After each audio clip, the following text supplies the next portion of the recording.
Une des missions d'Indara, le phare, est de réfléchir ensemble à l'avenir des territoires pour inspirer et accompagner les acteurs sur toutes les nouvelles formes de développement. Dans le cadre de nos collaborations et de nos échanges avec les écoles et les universités, Indara a décidé de soutenir un programme de recherche, une thèse en gestion sur ville intelligente, territoire intelligent et co-création de valeur à l'échelle locale. Avant de vous partager l'ensemble de ces travaux tout au long de la programmation, nous sommes ravis de retrouver David, Pierre et Didier aujourd'hui, les directeurs associés à ce projet, pour nous éclairer sur cette dénomination thèse en gestion et mieux comprendre les tenants et les aboutissants.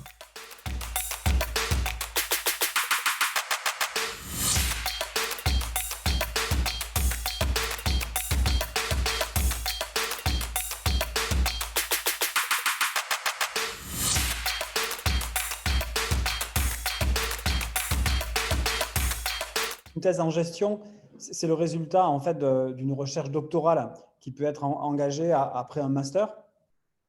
La gestion, ça peut être défini comme les sciences de l'action organisée ou organisable. Et donc, faire une thèse en gestion, c'est justement faire avancer les sciences de la direction et de l'administration d'une organisation, qu'elle soit publique ou privée. Les organisations étant centrales dans notre vie économique et sociale, que ce soit via les entreprises, les associations, les structures publiques ou d'autres formes très variées d'organisation, la recherche est d'autant plus importante pour trouver des solutions aux problèmes que peuvent rencontrer ces organisations.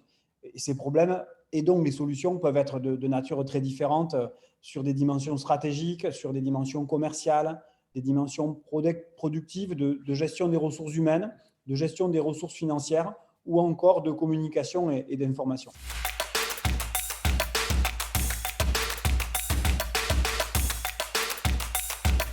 Le parcours en doctorat peut être suivi par tout le monde à partir du moment où les personnes ont obtenu un master, donc c'est-à-dire un bac plus 5 qui a été validé dans une université ou dans une école reconnue par l'État. L'idée est de poursuivre le cursus jusqu'à bac plus 8, donc avec l'obtention du doctorat. Principalement pour un doctorat en sciences de gestion, il est assez courant, voire recommandé, d'avoir suivi un cursus en gestion, en sciences de gestion, auparavant, donc au moins un master 2 en sciences de gestion.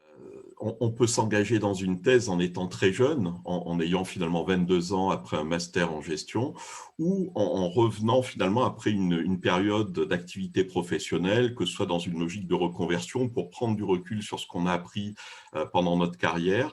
Et dans ce cas-là, on fait ce qu'on appelle un doctorat en formation continue, ce qui permet effectivement de capitaliser sur l'expertise professionnelle qu'on a en apportant des connaissances sur la gestion des organisations.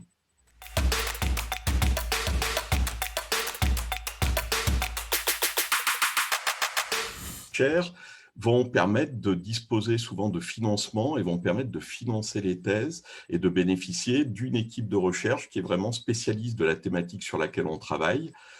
Plus largement, d'autres dispositifs de financement vont exister, par exemple les thèses CIFRE, dans lesquelles le doctorant est à temps partiel dans une organisation, une administration ou une entreprise, et puis à temps partiel dans son laboratoire pour travailler sur le projet doctoral. Dans le cas présent, la chaire Optima de l'UPPA est associée à la chaire ETI de l'IAE de Paris pour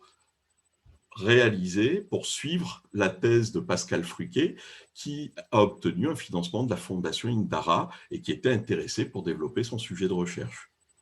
Dire quelques mots sur justement l'évolution des sources de financement il y a quelques années.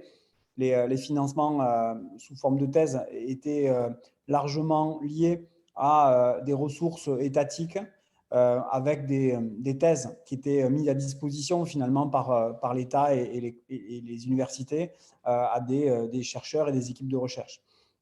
Aujourd'hui, on s'aperçoit que ces financements sont peut-être un peu moindres, un peu plus petits, et donc il est important d'aller chercher des financements auprès des partenaires et du territoire. Et les chaires ont justement cette volonté d'arriver à mieux faire le lien entre le social, le territoire, les entreprises, les organisations et la recherche. Et donc, ces chaires sont souvent thématisées en lien avec certains partenaires. Nous, nos partenaires naturels sont des collectivités ou des institutions qui travaillent avec le territoire. Et donc, on va chercher des financements auprès de ces partenaires pour arriver à développer la recherche.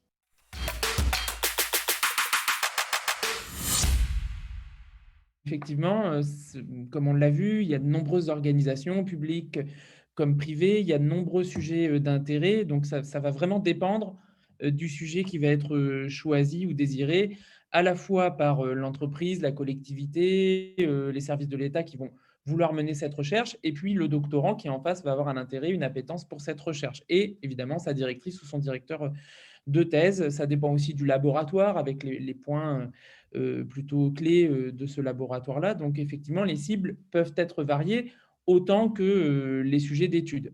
L'intérêt, bien sûr, pour les différentes personnes qui vont être impactées ou en tout cas intégrées dans le projet de recherche, ça va être de mettre en avant à la fois des apports théoriques, scientifiques, donc de faire une recherche qui soit vraiment approfondie scientifiquement, pourquoi pas se replonger dans la littérature, hein, dans les processus qui ont pu être identifiés, et puis de faire progresser la recherche. Et puis l'autre point d'intérêt, en particulier quand on fait une thèse en recherche, ce qu'on appelle en recherche-action, c'est-à-dire sur le terrain, ça va être de faire progresser aussi l'organisation avec laquelle on travaille, de faire progresser les personnes, les salariés, les employés, et de faire progresser l'ensemble de l'institution en même temps que le projet de recherche va pouvoir avancer. En tout cas, c'est une démarche réflexive importante, tant sur l'organisation qu'un retour sur les recherches passées et potentiellement une projection sur les recherches futures. Donc, les cibles sont à la fois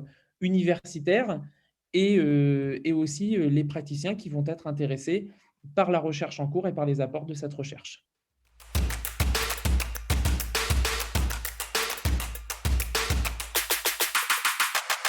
Non seulement on peut trouver des solutions opérationnelles, mais on le doit.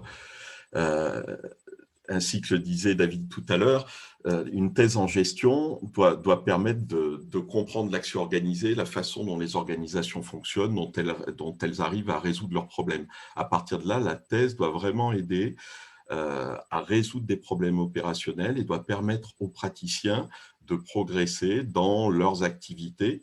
Alors que ce soit parce qu'on aura travaillé sur la stratégie, le commercial, sur la smart city, sur l'évolution des territoires et du management des organisations publiques, il faut que la thèse apporte aux professionnels, aux praticiens, aux collectivités des éléments de réponse à leurs problèmes. En somme, le chercheur non seulement doit proposer du savoir académique, mais il doit également développer un savoir qui sera utile aux acteurs de la société.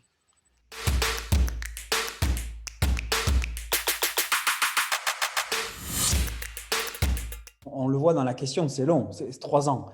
Juste une parenthèse, pourquoi 3 ans? Parce que forcément, les sujets sont complexes à traiter et donc on estime qu'un chercheur doit passer du temps à connaître toute la littérature sur le sujet qui a été traité. Ensuite, il doit traiter, analyser, rédiger son document de thèse. Donc 3 ans.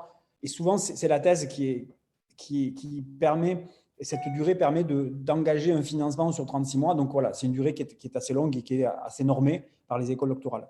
Ensuite, comment on passe ces 3 ans?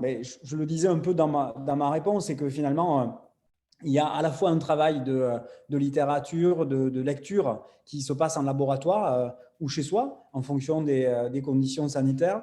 Et il y a aussi un travail sur place. Donc finalement, les deux sont très importants, à la fois le bureau, mais aussi les acteurs de terrain. Comme on le disait tout à l'heure, il faut absolument que la thèse puisse avoir des portées opérationnelles, mais aussi des portées scientifiques. Donc les 3 ans, finalement, pour répondre à votre question, se passe dans une démarche un peu itérative d'aller-retour entre le côté scientifique, théorique, conceptuel et le côté opérationnel, pratique et managérial dans notre cas.